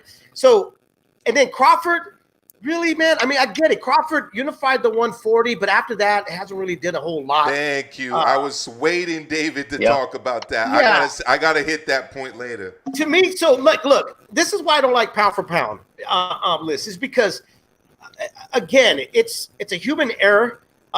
Ring Magazine, I don't have a problem with you guys, but God, dude, I mean, seriously, pick some better boxing minds out there to look at this list and stop calling it pound for pound ratings. Just call it top 10 list, okay? And then you got to kind of regulate what they've done. Not you know, yeah, if they did something, what Crawford did at 140, you got to recognize it, but it's okay to start dropping them down. Because when you get a guy like Teofimo Lopez that just dominated the supposedly best fighter in the world. Remember this, when Lomachenko came out, all media people were all over this guy's nuts, saying that this is the greatest fighter to ever live. Remember that? Every video, every media person came out. This is the greatest, before he even turned pro, the greatest fighter to ever live. Then why isn't Lopez boosted up even more? That's kind of whack to me. Then you don't have Tyson Fury on there. Errol Spence, all due respect to him. Again, I mean, you just struggled with Sean Porter. And not a lot of boxing folks respect what Sean Porter has done. I love Sean Porter. But I mean, if that's your best win, I mean, his best wins are Sean Porter and the weight drained Kell Brook. I want to ask you next, Milcar, what are your thoughts on this list? I can make arguments for Canelo being number 1. The main argument there being that he's been doing the weight jumping and has kind of cherry-picked titles at 168 and 175. He obviously didn't take on the best competition there, but for what it's worth, he won titles in those weight divisions. I actually have a bigger problem with Terrence Crawford at number 3 than I do with Inoue at number 2. And it's strictly because of his competition, especially since moving up to 147. But, I mean, even some of the opponents at 140 weren't that great. I can't think of a unification fight, at least in my lifetime or recent memory, that featured a fighter less impressive than Ndongo. If you guys can think of one, I can't, because that's what the fight he had to unify and become undisputed at 140. Then he moves up to 147. He wins a title off Jeff Horn, who, again, I don't really consider that fighter, with all due respect, to be a premier welterweight. And then since then, I mean, he hasn't really fought that much. In fact, when he fought the Mean Machine, he actually struggled a bit, and David and I talked about that on our show, including getting knocked down actually by the Mean Machine, but unfortunately, he wasn't given credit for it. Guys should be dropped. Guys, just really quick, Amilcar. Yeah, go ahead. Guys, Go ahead, Dave. Guys, in my opinion, if you have a top 10 list, guys with inactivity should be dropped down. Yeah. Crawford, Absolutely. Errol Spence, Usyk, Gennady Golovkin, those guys should be dropped. Okay, the guys that should be above is like, I don't have a problem with Lomachenko being up there still because he fought Lopez. Then you have Lopez. Then you have Inoue. You know what I mean? Like, where's Josh Taylor at in this? Thank you. That was that was going to be my next thing because, I mean, he won the World Boxing Super Series. He's taken off strong competition. I mean, the latest, most recent one being obviously the Prograis fight. I mean, how is he not included? If you want to Ramirez. Exactly. Thank you. If you want to include European fighters, you don't have to include Lomachenko anymore. And I mean, Gennady Golovkin's not European; he's Central Asian, but you know he's part of the former Soviet bloc. I mean, again, I'll say this: Maurice Bradis to me has done more recently than Gennady Golovkin has. I mean, there's no comparison. There is no comparison. Right. His only loss at cruiserweight was a split decision loss to the guy who's on this list ranked at number 4, and he's been nothing but dominant at that weight class, including winning the latest round of the World Boxing Super Series. So there are a lot of fighters, and again, I mean, they threw up Inoue, but there are other fighters at 118 pounds, 115 pounds that deserve merit that don't get it. And if you're really looking at pound for pound, really those are the weight classes we should be really focused on if you're saying we should be excluding heavyweights. So here, let me just point this out too, really quick, guys. Here's another thing. Okay, our major complaint with fighters is inactivity. When you have a list like this, and just like with Teddy Atlas, we were jumping all over Teddy Atlas's ass about being a major figure in the sport. You know what? Ring Magazine, you got to throw their asses in there too, because you're basically saying right now, Gennady Golovkin, you haven't fought. I mean, you're kind of like MIA. Okay, Crawford, you're gonna fight a one-legged, one-eyed fighter named Kell Brook. Okay. You know, all these fighters there have no inactivity. When you have them on a list, you're basically telling them it's okay to fight once in a great while, because you're still going to be up in the high stats. You're still telling, like, you know, newbie fans that it's okay to be inactive. It's okay to be 2 years off or a year off or not doing any shit, because you're still going to be up in the high stat. So if we're going to throw Teddy Atlas under the bus, you got to throw Ring Magazine under the bus too. It's really irresponsible, in my opinion. Ring Magazine's been going down the drain since Oscar De La Hoya bought it. You should not allow a promoter to own something. It's a conflict of interest, you know? Seriously. And you have Estrada, I guess you included him because you have to, obviously, but at number 9. But then you have Triple G at 8 and Vasyl Lomachenko at 7 and Errol Spence, who hasn't fought and I don't really even know how long, at number 5. I mean, it's totally out of whack. How do you have 2 years now over Beterbiev? Seriously. Like I just don't see it personally. You know what I mean? But that's that. I do want to talk about if we can continue here. Let's transition to a big fight tomorrow, Friday, Mexico City, Matchroom USA in Mexico City. What's going on? But anyway, pretty big fight here. It's the second time that they're fighting. Estrada against Cuadras. El Gallo, who is on the, you know, don't they have any mercy? You know, they put him on the list. Are they not merciful? Right, but he'll be fighting Cuadras for the second time. Cuadras, you know, it was a really close fight. The knockdown was the difference for a lot of people. In my opinion, Estrada still won 7 rounds. But I want to start with you, Dave. What is your thoughts on this fight, and who do you believe will win the fight to fight Chocolatito 2021? I still think that Estrada is the much more fresher fighter. Carlos Cuadras, I mean, he's orthodox. He's kind of hard to time, but I want to know how much is left of him. You know, that's my question. You know, the smaller guys, you know, they tend to age a lot quicker and stuff. So that's my only question, you know. But I honestly think that Estrada is just going to be a bit too much. I think it's his time. But I still think it's going to be an interesting fight because you never know with the little guys, man. You know, you just don't know what's going to happen between them. It could either go down south really bad or not. So I'm interested in the fight. I can't wait for it to happen. It kind of fell under the radar for me. I don't know about a lot of other fans because I almost forgot about it, to tell you the truth. But until you mentioned it to me today, early in the day, and I was like, oh, fuck, that's right. They're fighting this Friday. So it's because we canceled the zone. I know. Well, I got to give the zone credit, man. Julio Cesar Martinez is on his card.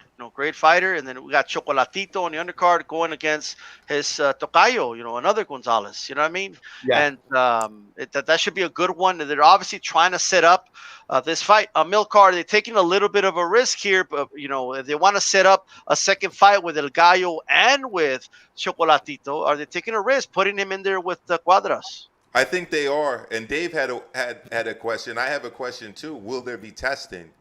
Because out of nowhere, Carlos Cuadras developed really bad back acne, which is obviously a severe sign of PED use. So I'm not necessarily saying that was the case, but I mean, it came out of nowhere, and he kind of had like a career boost around the same time. So, I'd like to know what kind of testing is taking place for this fight. But as things stand, I've always been a big fan of Estrada, and I think now more than ever is his time to really take over this division and possibly unify it to become undisputed champion. But yes, it is a risk because Cuadras is a really good fighter. Absolutely. Midnight Boxing. What are your thoughts on this fight, man? It's a risk, so we love it. That's the way it should be, right? It should be risky. You shouldn't be taking the easy route to get to the goals that you're trying to achieve. Right. I can't wait to see this fight, honestly. It's going to be really good. The first fight was amazing. And I think originally the way that I had the second fight, before it even got signed and things of that sort, I always had a feeling that Cuadras could pull it out, could pull out the upset, especially right now. And the way that Vegas has the odds, Estrada is the favorite, and Cuadras is a big underdog. You can make some good money on him. But actually, just a couple days ago, looking more into it, I do think that Estrada is going to be able to pull this off. I do believe that I could see him from his previous fights not really having a decline, in my opinion, where Cuadras, I don't want to say he has a decline, but if I'm looking at both of them going into the fight, I feel that I have more upside with Estrada being able to take this win and move on to go fight Chocolatito. But yeah, I definitely want to see what the rest of you guys think about it. Yeah, most definitely. Hey, really quick. Fucky. Oh, go ahead, Dave. Go ahead. Just really quick to clear up with boxing historian. He said back acne is the signs of steroids, not PEDs. That's not true, bro. First off, steroids. No boxers take steroids because it doesn't do anything for you. Okay. You have to have HGH and you have to mix it with another form of enhancement drug, okay, in order to make it an effect, right? Also, to say that Manny Pacquiao and Floyd Mayweather were on PEDs, there's no really truth to that or any really fact about that and stuff. So let's throw that out the door. I mean, if you're going to make these type of points, you got to come with some real facts here, because the fact is, I mean, I covered with one of the best guys that covered PED stories and stuff. So that's not true at all. Anyways, go ahead. I'm sorry. And Funky, what do you think of this fight, man? And do you think this is a risk, man? Are they, biting more than they could chew here, in your opinion? Yeah, it's definitely a risk. Cuadras is a great fighter. He's put up good fights against Estrada already. In my opinion, he beat Chocolatito. So yeah, he's a dangerous fighter, man, and it's always I think these fights are, man, they're hard to score. These little guys fight because they throw so many punches. There's so much back and forth action. So unless you're getting knockouts like Olivares used to, then yeah, it's a risk, man, that you're taking. You got to be real clear in what you're doing and make a clear case to the judges in order to get the win. But I'm hoping Estrada wins because Chocolatito's got kind of a soft touch that same night. So we know that they're setting something up with him, and I would love to have Estrada versus Chocolatito because I've said this before. I know a lot of people from Nicaragua. They're really great people. I've known them for over 20 years now, and anytime their fighters are on, they love to come watch it. They were the same way with Mayorga. Yep. Now they're the same way with Chocolatito. So I'm hoping for that just so I can have a nice fight party once the pandemic's over next year. But either way, Cuadras is a good fight for Chocolatito again too. So, but I am rolling with Estrada and El Rey Martinez. He's a bad dude, man, and I always love to see him fight. So this is a great card, man. I'm really looking forward to it. And by the way, Mauricio Sulaiman, don't think I forgot the time you took that dude's belt, too, after he made Edwards bend the fucking knee, and you decided to do something you never done. You want to jump in there and overturn the decision, and I got more to say about Mauricio Sulaiman. But That was first, really bad. That was really bad. That was really bad, okay? Dave, I want to ask you, man, like, what do you think? Estrada Chocolatito, the second time. 2021 more than likely. I think that's what they're trying to set up. Are you looking forward to it, and who wins this time? Oh man, I'm really looking forward to it. Gonzalez's camp. I mean, I go way back with his new trainer, Caballeros and all that. Marcos. So, and what they've done with him is kind of take him back to the way he trained before, and not really trying to add too much. They just kind of revamped him, kind of reminding him what kind of a fighter he is and stuff, So I am looking forward to this. What we saw last of him was very impressive. I think we're going to see that again. I think the fighter that he's going to be facing, on Friday night is type of a keep busy type of fight, but it's going to be good. In terms of just giving him rounds and stuff.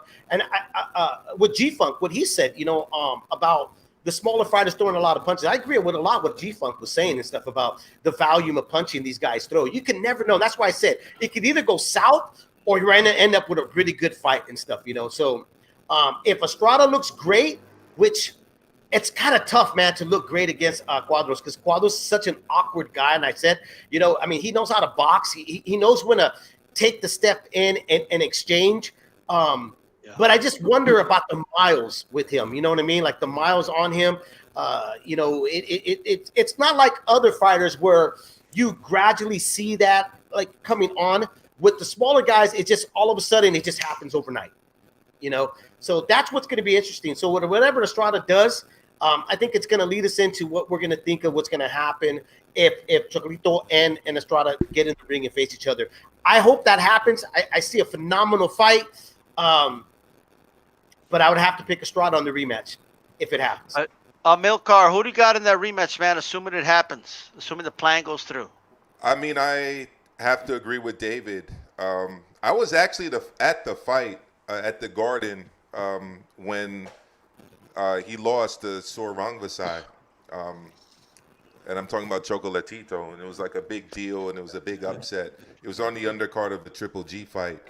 And since that time, I've kind of seen the slide of Chocolatito, which obviously emphasized by his brutal knockout loss.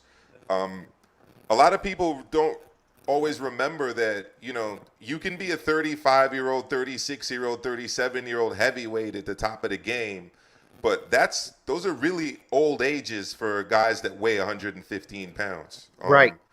These smaller divisions require that the boxers have like extremely high level speed, quickness, timing, and those are all of the first things to go as people age. I mean, I'm feeling it now that I'm in my late 30s now. So I'm amazed actually that Rigo has done what he's done with it, moving that back down to 118 and could still be somewhat effective. But Estrada is a very good boxer. He's very dynamic. He's got a big toolbox. And the fact that he's slightly younger, I think, is going to be the edge for him against what I consider to be a very shop-worn Chocolatito at this stage. Okay. And Midnight Boxing. What about you? How do you feel about that second fight? Definitely excited to see it. Honestly, you guys saved me towards the end. You guys kind of took everything that I was gonna say. I mean, for the most part, it's definitely worth watching. Definitely excited for it. But me speaking to come up with something different than you guys already said, I don't really have it. But I wouldn't. I don't want to. I think I don't want to count. What's his name? I'm drawing a blank. Cuadras out. Because he could. It could be him. It could be him. Honestly, Yeah. It could be him. Like I said before this, Cuadras Estrada 2 got signed. I was thinking Cuadras was taking it. Right now, just about a week it's been. I've flipped. So I mean, honestly, it could be Cuadras. So I would like to see how everything unfolds. I want to see how Chocolatito looks. I like to kind of view the whole landscape before I start getting real hyped for the fight. Yeah, man, that's going to be very, very interesting. I am personally looking forward to this fight because let me tell you something. It's not all lost. If Estrada loses, I'm sorry, which I don't believe will happen, but if he loses to Cuadras, right? Hey, that Cuadras Chocolatito fight was still a really good fight. Yeah, it'd be a really great fight. Yeah, And absolutely. some people argue that Cuadras won. And to be honest with you, Milcar, I think that's when I started seeing like a little bit of a decline on Chocolatito. Yeah. You know, where he's not like he's still good, but he's not looking the same. You know? Nope, not at all. Yeah. And the funny thing is, any time a Central American takes on a Mexican, it's a big deal for like the Central American and the Central American countries. I mean, you see it whenever there's World Cup qualifiers or Gold Cup soccer/football, and you obviously see it as well in boxing. It's like the little brother taking on the big brother, and it always like adds a little bit of excitement to those bit of stake. Yeah, exactly, to those fights. So whether he fights Cuadras or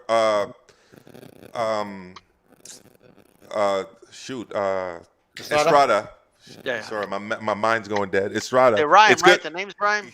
Yeah, it's gonna be a big deal for the Chocolatito and his fans. Yeah. Definitely, man. I'm definitely looking forward to this. Chief Funk, you touched on it a little bit. You're looking forward and all that, but who do you think will win that rematch? I'm going with El Gallo, baby. Oh, shit. God, Jesus. God, where'd that come from? Hey, let me tell you, man. All right, guys, I'm going to play this really quick, and then we're going to talk about it. Okay. Hold on. I think I got it. I thought I had it ready, but I guess not. All right. Right now, I mean, you're the man who can clear this all up. You're the guy in charge. It just feels like now is the time to maybe reevaluate this. It's creating a huge mess. It's incredibly unpopular, and now we can't even figure out who's the champion in each sanctioning body. It's absurd. Mike, it is clear that I'm not going to get through you. Eventually, time will tell. I am convinced, I am happy, I am proud to have a designation for those who are the really driving forces of boxing. So, Haney making millions of dollars, Lopez, Lomachenko creating the greatest viewership. These guys are making money. These guys are making money regardless of the greatest belt. No, you're wrong. You are absolutely wrong. So Lomachenko Lopez would have been less money if it was for 3 belts and not 4 belts. You're saying? Absolutely. All right, so that means you're not taking a sanctioning fee from both Lopez and Haney then? Only from Haney? Why are you going to go into that ridiculous argument? If you're doing it for the fighters, I would assume that you're not taking in sanctioning fees from all these guys. Why not sanction a fight and take sanction fees? We operate the sport of boxing. So it seems like a cash grab. All right. That was Coppinger.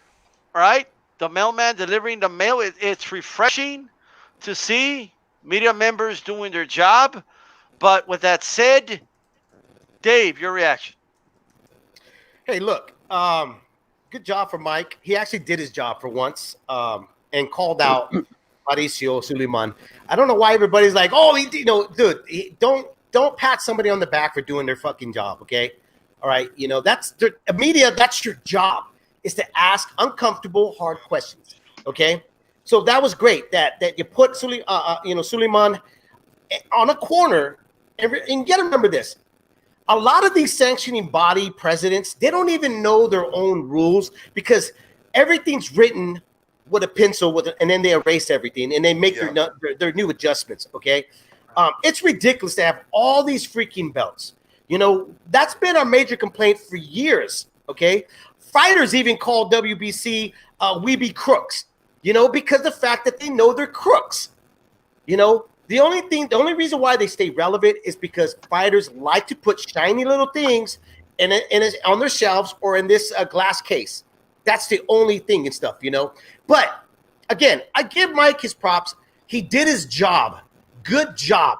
Which I find very weird. You know what I mean? That's like I go to a milk car and he's teaching kids, and I go, hey, whoa, you're teaching these kids. Good job, buddy. You know what I mean? It just doesn't make, or G-Funk, go to G-Funk's job, his house, and like, oh, you're taking care of your kids. Good job. It makes no sense because that's your fucking job. That's what you're supposed to do.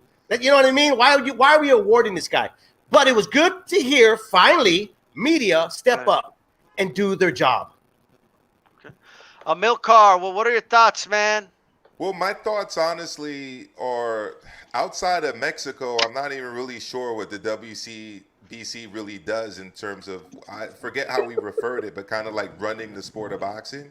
I've been to fights in Chetumal, in Quintana Roo, and I've been to fights in Cancun, in Quintana Roo. And there, like the WBC assigns the judges and the referees and kind of actually does oversee like a card. You see like the referees with their WBC little patches, and same with the officials. I don't really know what they do other than assign belts in places like England and the United States, or step in and like make sure that Charlie Edwards doesn't have a loss on his record. In England, I understood the purpose of the champion emeritus status. I became aware of it when Vitaly Klitschko left the sport, and they basically said, look, if you ever come back, you'll get an immediate shot at the champion. So I understood that designation. I kind of understood the diamond belt. It's like a trophy that they're awarding in a significant fight. I don't know why they couldn't have awarded a diamond belt for this past fight if they wanted to be involved some way. The champion, the championship that they're using now, the franchise champion, it just seems like a carbon copy bullshit of what the WBA is doing with its super champion and its regular champion. And that's always been like a super fucked up situation. So it's clear. I think Mayweather was speaking to somebody recently where he had basically said this is just all about sanctioning fees. And I mean, who can argue that? Why else would you have two champions in the same weight class? Why else would you still have Canelo being the champion at 160 when he's now fought at 168 and 175? I don't like it. I don't agree with it. And I'm 100% in agreement with all that Dave said as well. You know what I don't like here? I mean, me personally, let me tell you guys something. The arrogant, pompous, snot-nosed fucking attitude of this motherfucker that inherited this fucking position. I have no idea who these people that vote are. I have no idea why he's the one in charge. Like Amilcar rightfully said, I don't know what the fuck he does other than all the wrong shit. Okay, and I don't know what else he does other than just take money from fighters who put their blood, sweat, and tears. That's it. Motherfucker lives off of the blood, sweat, and tears of fighters is what he fucking does. And then he has a pompous attitude, like acting like we couldn't function as a sport without him or some shit. You know what I mean? Like, oh, well, what do you mean? Well, what do you mean that I'm charging a sanctioning fee if we sanction the fights? And look at all the money they're making. Like if Teofimo Lopez would have made his 2.5, okay, well, without that fucking status. Like if we needed that status for them to make that money, okay? Floyd never had that status, and he made plenty of money. De La Hoya never had that status; he made plenty of money. A lot of legends had that status. Sugar Ray Leonard. I mean, we could go on and on, from the Roberto Durans to the Mike Tysons to the Holyfields. You name it, they didn't have that stupid status. Okay, Canelo has not made the money he made in the Golovkin fights till this day. All right, and guess what? He didn't have that fucking stupid status. Right? What? Is that status helping Canelo right now? That help him in the lawsuit with the Zone? Okay, they're talking about he has to box Masvidal. Oh, what happened to the status, Mauricio? I thought it was going to help him. It didn't do shit. All right, it didn't do shit. You're a piece of shit. You're hurting the sport. Okay, to be honest with you, Coppinger was a little too nice. Okay, this motherfucker would hung up on me ASAP. All right, so you let the WBC D-Style call them out. I want answers to these questions. I want to know, like, why couldn't he just leave it like it was? Why can't he just leave Lomachenko as a regular WBC champion? Are you saying they're going to make less money? Is that what you're saying? That's what he's insinuating, right? I agree. And D-Style, look at, just to prove your point, look at what he did with Dillian White with the WBC interim title. I don't think that belt brought any more money to Dillian White. I just think that took money out of Dillian White's pockets. No one is watching a Dillian White fight and saying, ooh, I'm definitely going to watch this because Dillian has a WBC interim title. Right. I mean, nobody gives a shit about that. But yet they're taking 5% of his fucking purse. Hey, Primo, are you going to watch the fight? No, bro, it's a young gun against Lomachenko, 2-time gold medalist. You got to watch. What? You're not sold? Hey, bro, it's for the franchise championship. Oh, you're going to tune in. Perfect. Like, no one. Okay? No one tuned in. That was not the thing that made them tune in. Okay? No one tuned in because it was for that shit. All right? Nobody. Let me ask you this, guys. Let me ask everybody on here. Like, tomorrow night, the guys that are fighting tomorrow night, do you know what bouts they're fighting for? Or do you even care? I don't care. I honestly, I don't care. No. Yeah, I don't care anymore about these belts. You know? So, you know. Me vale verga. Okay?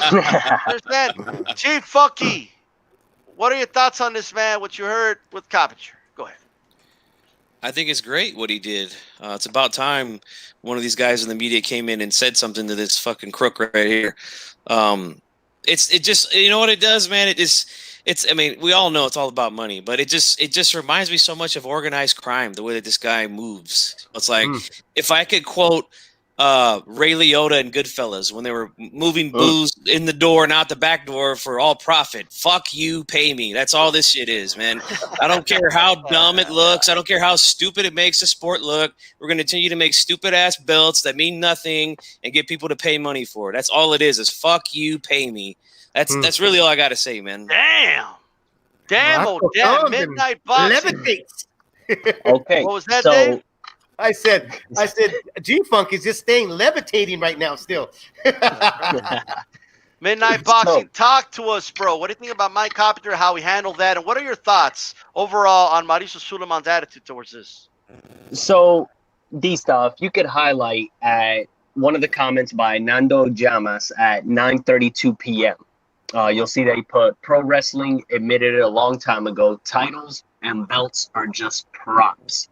That is correct. But here's the thing. In pro wrestling and in other sports, just like UFC, the problem is that you devalue that prop. You devalue it when it's flooded with so many other titles.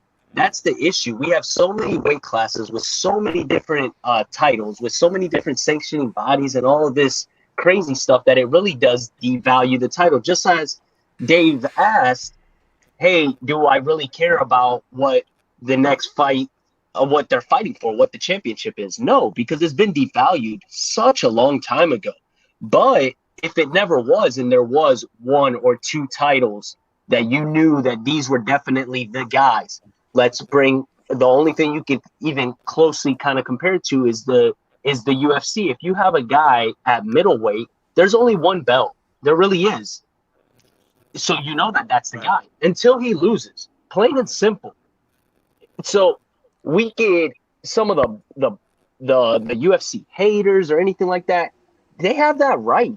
they have that right 100%.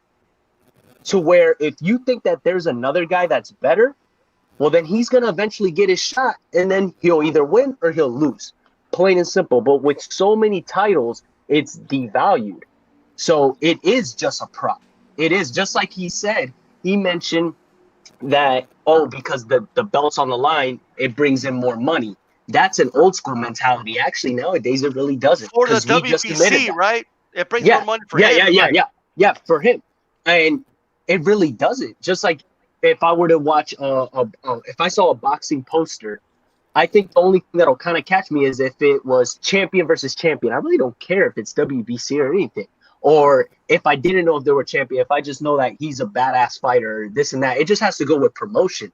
And honestly, the belt is a promoting tool. But you can't use it as much when they're everywhere. It's just plain and simple. So, yeah, I mean, I think it, the main difference though between MMA and boxing in this regard is the belts in boxing work across promotions, whereas yes. in MMA the belts are owned by the promotion. So Yeah. yeah, the guy can be the number one in the UFC, but there's also Yeah. Ryzen, there's also Mhm. the one Yeah, championship. there's There's other Bellator. things. There's Yeah, all kinds Bellator. of Yeah, yeah. but I understand. but I agree with what you were saying about like the devaluing of the belts. I mean, to me, a big part of that happened too when the WBO automatically or through time or whatever became a recognized belt. Like I remember when Lennox Lewis, who was my favorite heavyweight growing up, was undisputed off of 3 belts. Lennox Lewis didn't have to fight Herbie Hyde to be undisputed champion. At the time, Herbie Hyde was the WBO heavyweight champion. No one recognized him. Just like no one recognized the WBO champions down the list of weight classes. Now, right, the WBO is making money. There's a bunch of WBO champions out there. And now if you want the recognition to be undisputed, well, now you have to have 4 belts instead of 3 belts. Before that, it was the IBF that got introduced because there was a point when it was just the WBC and the WBA. So they keep adding belts, and they've also been adding weight classes too. And, you know, to the average person, it's confusing. We know it because, you know, this is what we do. Like from the morning we get up to the time we go to bed, we're looking at boxing stuff. Yeah. But it's fucking confusing for sure. Oh, it's majorly confusing and stuff, you know. And like everybody was making some great points and stuff, you know. It's you know, the thing with the WBC is that the overall, I agree with G Funk when he says like they act like a mafia, okay? Because like the mob, they had their hands in everything, okay? And what I mean with the WBC having their hands in everything, like you have a publicist who works solely for you, and I don't have no problem with that. I actually really like Nancy. You know, she's helped me out in the past and stuff. You know. But like I've told most publicists and managers, hey guys, I'm gonna say something you're not gonna necessarily like, but I gotta say it because my audience, you know, they expect that from me. But to have a publicist for the WBC and be part owner of Supreme Boxing, is that not a conflict of interest? You know, to me, a lot of that stuff just doesn't make sense, you know. But going with Midnight Boxing was saying about the UFC devaluing, I mean, you know, saying that boxing devaluing the titles, I completely agree with that. And to add to it, I think it'd be nice to like for the promoters to actually have just their belt, and it would take away a lot of the confusion, you know. But then that would have to go into a whole different discussion about a monopoly of certain things, putting every promoter in one banner, which would be unionized. Which a lot of promoters don't want to do that because in that cookie jar, there's too many hands in that jar, and a lot of those people do not want to be interrupted. You know, the term or the slogan or the saying in boxing still lives true, which is boxing cannot fix itself because it doesn't want to be fixed, and that's where we're at still, which is really crazy in 2020. Yeah. I've been saying this for a while, man. When it comes to the WBC, it's not a bug, it's a feature. Okay. Right. Everything they do is by design, okay? Like to make money. That's all it is. And I find it laughable when Mauricio Sulaiman tells people that the WBC is a non-profit organization. Like, are you fucking shitting me right now? Yeah. Okay. I love to see the fucking books, like for real, so we can make sure that all the profit Well, goes to the boxers. so is the NFL, unfortunately, and so is the Oh, PGA right. golf tour. They're all run like criminal organizations with the nonprofit. It's a bunch of bullshit if you ask me. But I want to go one more topic here. It's still the same guy and all that good stuff. They introduced a 224-pound division. Tony Bellew was the guy behind all this. He's been talking about how, we should be 4 catch weights at heavyweight because if a guy moves up from cruiserweight, some guys are just too big. You have to have an agreed weight. And to me, I think I talked about this to death. So I just want to give my quick thoughts really quick. It's destroying the legacy and the history of what the heavyweight championship should be all about. Okay, that's just my quick thoughts on that. But Midnight Boxing, I want to go with you first, bro. Go ahead and tell me what are your thoughts on this new division being introduced by the WBC starting in November?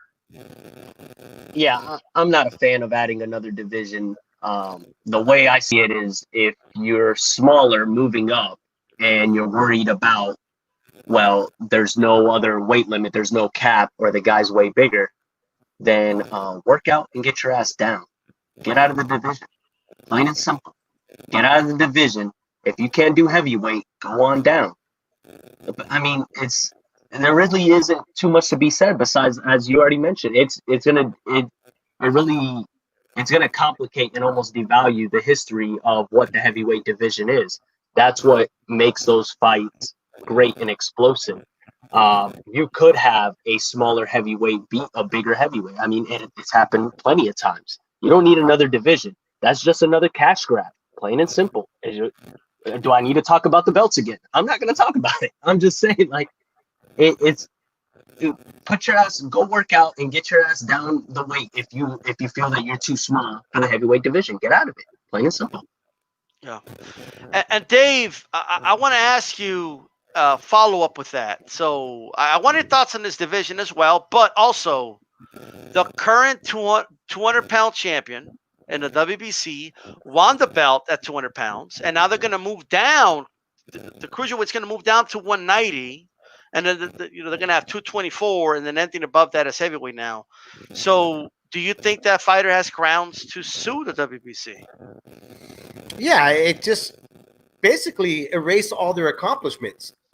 I mean, think about this, Usyk. I mean, I'd be pissed if I was Usyk. I'd be like, wait a minute, I'm actually jumping up to, I can't make past 224. So to be historical, you mean I got to jump up even higher now? I got to gain weight to face the bigger guys. It eliminates me of fighting, AJ or Tyson Fury, fighting these big giants. That eliminates me out of that, or I have to now wet my feet in that division, meaning that's going to hold me back now. Where if he goes in, he gets his win, it holds him back in facing these guys, because these guys can now go say, well, now you got to face so and so in order to get a title shot. It's stupid. It's just I don't even know how to explain it. You know what I mean? Like how do you explain this to anybody now? Of all these things that they want. And Tony Bellew, shame on you, bro. Like, really, man? I mean, how much are they paying you? You're that broke? You can't become a commentator, or you could have come up with a fucking better idea than to screw up our sport. I mean, you're a fighter, for crying out loud. You know how difficult it is already for fighters to make money in this business? It's just stupid. It's not even worth. I just wish the alphabets would just go away, to tell you the truth. But I understand that belts matter to fighters, okay? I understand it is a selling point for fighters, okay? Because the fans who are not keen up to the rules and laws of the sport, they're going to buy into it, But like guys like myself, Amilcar, Midnight Boxing, G-Funk, and D-Style, and all these other guys who are in the chat room, we know this is just stupid. Like, get the fuck out of here with this already, man. It's just dumb. Yeah, and absolutely. I used to be pissed as a fan as well, because this is how stupid they think we are. This is how dumb they think we are. It's all intelligence, right? Yeah, it does. So if you're media, which I know a lot of media guys listen to Leaving the Ring, guys, do me a favor. Get a chance with Mauricio Sulaiman, because I'll tell you right now, he won't come on leaving the ring because he saw what we did to his dad, Jose Sulaiman, twice. He had to hang up on us. Okay, no, actually, I hung up on the second dad, time. bro. Yeah, he's worse than his dad. Oh, he's getting up there with his dad. He's getting up there, But yeah, it's just he's worse already. He's already freaking, yeah, ridiculous. I gotta say, man, I think he's worse than his dad. Like I do. That's saying a lot, but I really feel that way. He is. But I just want to kind of go to Milcar. Go to give me your thoughts, man. 224. Yeah, I think this basically happened because Tony Bellew laments the fact that he was never a heavyweight champion because he's kind of he's a in the tweener. lower 200s and kind of he's a tweener. And I mean, the problem though, and here's the thing, is that there's so many weight classes in the lower divisions. I mean, in the lower divisions, you have 3 pounds separating a weight class. And then you jump up, and then it's 175 to 200, and then 200 plus. So if you're Tony Bellew, I could see why you'd say, well, wow, these guys in the lower weight classes can become like multiple, time champion across like X, Y, Z number of weight classes. You always hear it. I mean, how many weight classes is Manny Pacquiao won titles in? It's some huge number. I think it's like 6, maybe. Anyway, I don't remember. Yeah, it's high. I mean, right. If you started your career as a middleweight, like that's never going to happen, obviously, because the jump from middleweight to super middleweight is 8 pounds, and then there's another jump to 175, and then there's a huge jump to 200, and then that's the max. But I agree. It's just we don't need more weight classes. We actually need less weight classes. Yes. And what I would do is I'd start to eliminate some of those weight classes that are separated by like 3 pounds.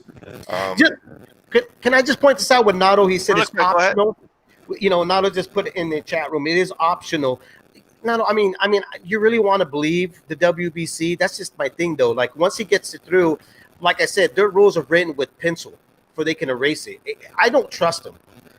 Also, to answer your question about the Ali Act, has anybody read the Ali Act? Because we did. You know what I mean? We actually had a whole article up at one time with Levering. And I tell you right now, there's a lot of holes in it, more than Swiss cheese. There's a lot of loopholes in the Ali Act. It was almost like somebody just wrote it on a piece of paper and submitted it, and they approved it. The Ali Act needs to go back to the proper channels, looked over again, and things need to be like tightened up a whole lot. That's why a lot of these managers, promotions, groups, so many people in this business are able to get away with a lot of shit because the Ali Act was rewritten and tightened up a lot. You wouldn't see a lot of this crap. Well, you had Don King as promoter and Carl King as manager to fighters like Mayorga and others. And obviously with the PBC, you have Al Heyman essentially acting as a manager and promoter, although I do think Al Heyman kind of does do right by his fighters financially. I mean, if they were to do anything, and I'm not even saying that they should have done this, but rather than redo the heavyweight division, if they want to have an optional weight class, they should have maybe done a super heavyweight division. And I don't even really know what I feel about that yet because I haven't really thought about it that much. It just came to my head because obviously they have a super heavyweight division in the amateurs. Because when I was fighting as an amateur, I fought at 178.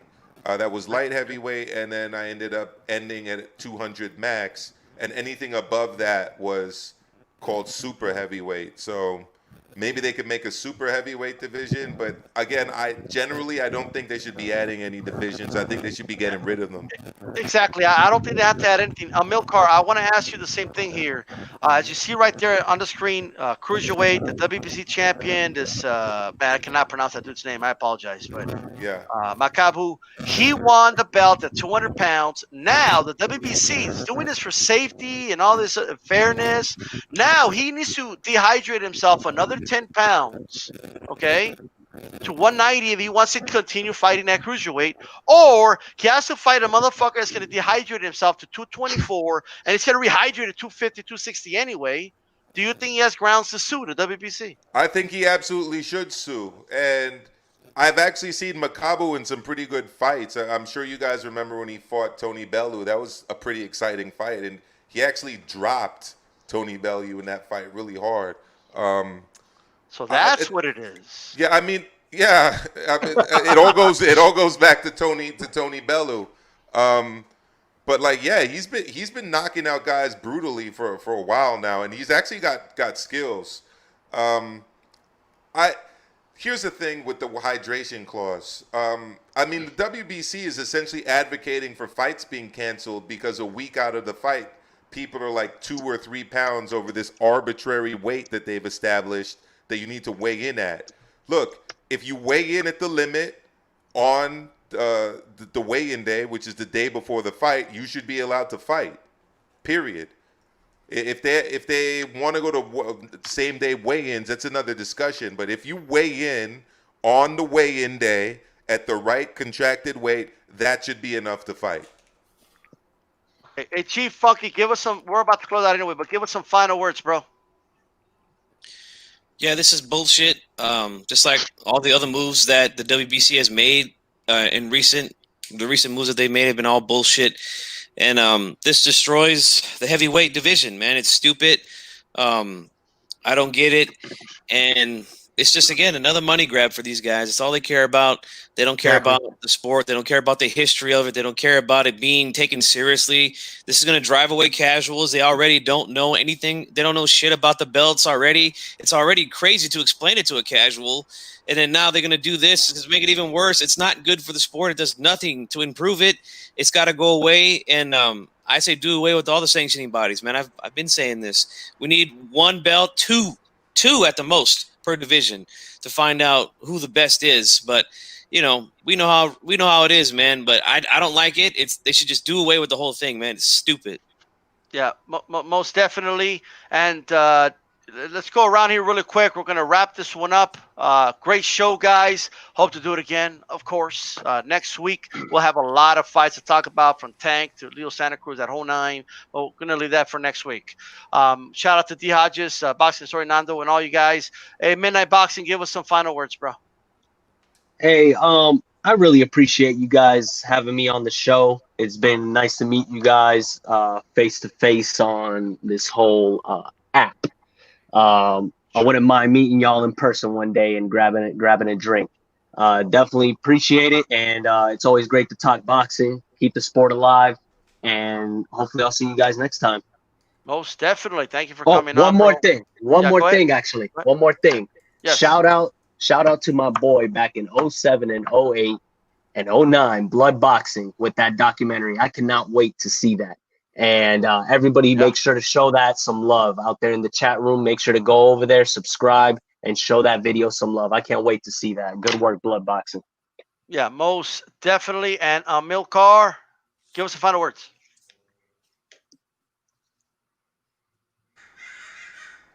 What happened? You're right, Milcar. The crows. I don't know. Dave, go ahead and give us some final words, bro. I can come back to you. Play it again, Milcar. Play it again. Why don't you have G Funk just do the crow, man? I'll help you out there, Milcar. Do the crow for him, G Funk. I should paint my face like the crow.